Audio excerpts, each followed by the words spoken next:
Welcome to Grumpy Plumber. Today we're talking about home DIY jobs that every homeowner should do for plumbing. Anyways, we think you should be able to do it, or he does. I'm just here for the ride. Well, the first thing I'd say, if you don't have a real big wallet, you should learn how to do this stuff. Okay, so like a kitchen sink faucet, a lot of people have Delta or Moen. They're not hard to fix. You just got to learn how to, like a Delta, you need an Allen wrench to take the handle off, you unscrew it. First you do is turn the water off. If the shutoffs don't shut off, turn off the whole house. It's a lot of times much easier to do anyway. That'll shut off the hot water and the cold water. But you get the handle off, you can there's a large nut that you screw off, and you just take all the parts. As I do it is, I take the parts out and I set them in a row, and then I put them back together the opposite way.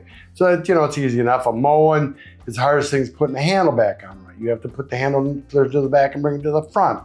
But or even any other faucets, if you can get the parts. And that's what I recommend. People buy faucets that you can get the parts for, okay? Make sure that wherever you get them, they sell the parts. And don't let a salesman talk you into a faucet that they just got and everything else, because they might be making a lot of money on it. That's the way I look at it. You gotta know that they're gonna have that faucet for a long time. How about instructions? Can you find instructions online for fixing these faucets? Yeah, I'm sure there's guys that are showing it. I'm not showing it because I'm retired and I don't feel like sitting there. But does the brand like Moen have instructions Moen online? Probably, there's somebody showing. Moen is I love Moen faucet. It was my favorite.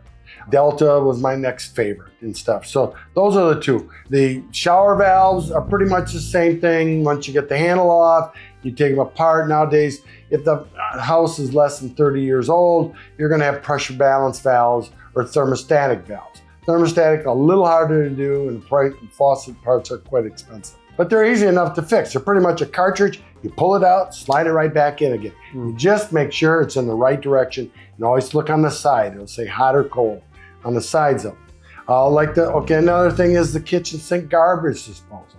You'd be surprised when people call and say, my garbage disposal is just humming. Well, if it's humming, first thing you do is take an Allen wrench that comes with the incinerator, which is 99% of them, I think, out there nowadays. Everybody, Sears, all these companies buy incinerator because it's easy to do, to take care of. But there's an Allen wrench that goes underneath it.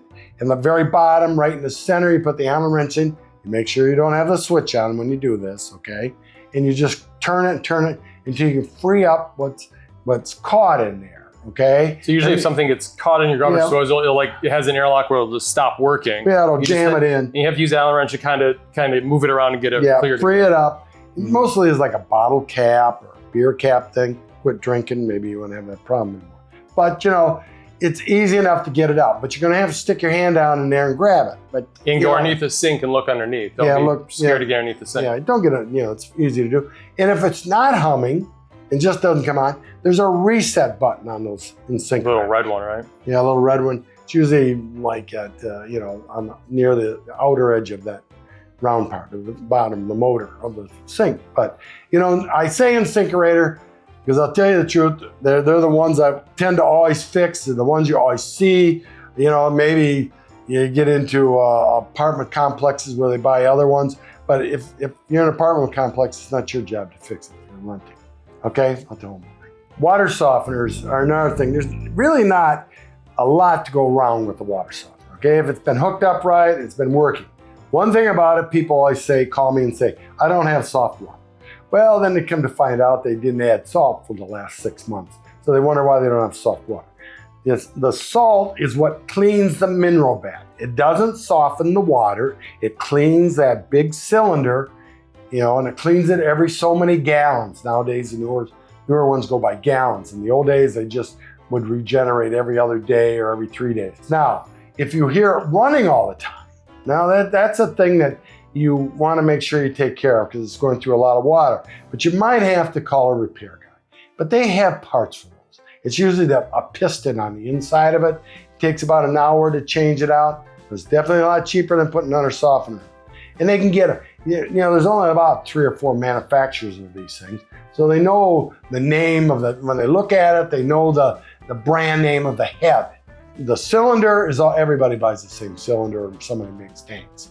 But the top of it, there's only about 4 or 5 brands of them. Color gun, they claim they make their own, and people like that. That's why I always say buy one off the shelf that you know that you can get parts for. So that softeners is a good thing. Water heaters. I get a lot of questions, people. I mean, the biggest video I ever did was water heaters. And a thing on water heaters is, I live in California. Yeah, I know you're all jealous, but I've installed a lot of water heaters. And I tell you what, and I had to drain water heaters to get them out of places. And you get all done draining them, and there was no sediment in, especially the gas water heaters. They weren't worth draining. And years ago, I remember the old plumbers saying it was a joke to drain a water heater. They're going to last a certain time. It doesn't matter how much the lime is, going to build up inside them. It takes 20, 30 years for that lime to build up a foot on it, and it's not going to bother the volume of it. So, I'm not into draining water heaters. And old plumbers like me will tell you the same thing. It's a young guy that thinks he knows everything and wants to drain a water. So as a homeowner, what's your point with water heaters? Water heaters, leave them alone. Leave them alone. Electric water heaters. Now that's a different story, okay? Usually the bottom element that it burns out, you can always tell, is you go to take a shower and you only got about 3 minutes of hot water. That means the bottom element's burned out. Now, most of the time, I would let the pressure off the heater, shut the water off to it. I'd take the bottom element out and slide a new one in.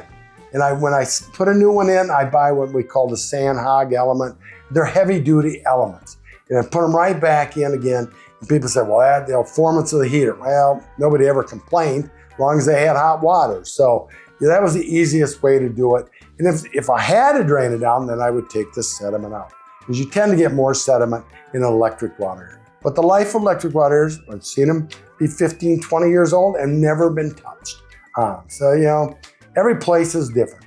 Water pressure is a big thing. Of course, my first video, some guy thought we had 135 pounds of water pressure. Every house has got a regulator. Nowadays, even in the Midwest, I guess, are adding pressure regulators on houses because cities are adding pressure to the system for people. But you gotta watch that pressure regulator, okay? And that's about all I got to say. So, things you can do yourself. If you're handy and you can start your car, you can fix your faucet, you can fix your toilets, you can even look at your water heater. But the plumber is going to come in and do the same thing. And if he walks in and says, I don't have the parts, if it's a Delta or a Moen, or a Sinkerator, which very seldom you put a part in, you either fix it, get what's caught in them, or you put a new one in, okay? Get a new plumber. Tell him to go on home, if you can't carry the parts with you. So that's my philosophy on fixing things, and you can do it, I don't care who you are, you can fix these things. That's the point of this video, is just some basic things around the house that don't be shy, get out there and you can figure it out, fix it yourself before you call a plumber. Yep. And I don't know who to tell you to call if you can't fix it yourself. Ask your wife. Yeah, she'd probably fix it. Or your mother-in-law. She'd probably be the one that'd call me. There you go. Yeah, okay. Thanks for watching. Thanks.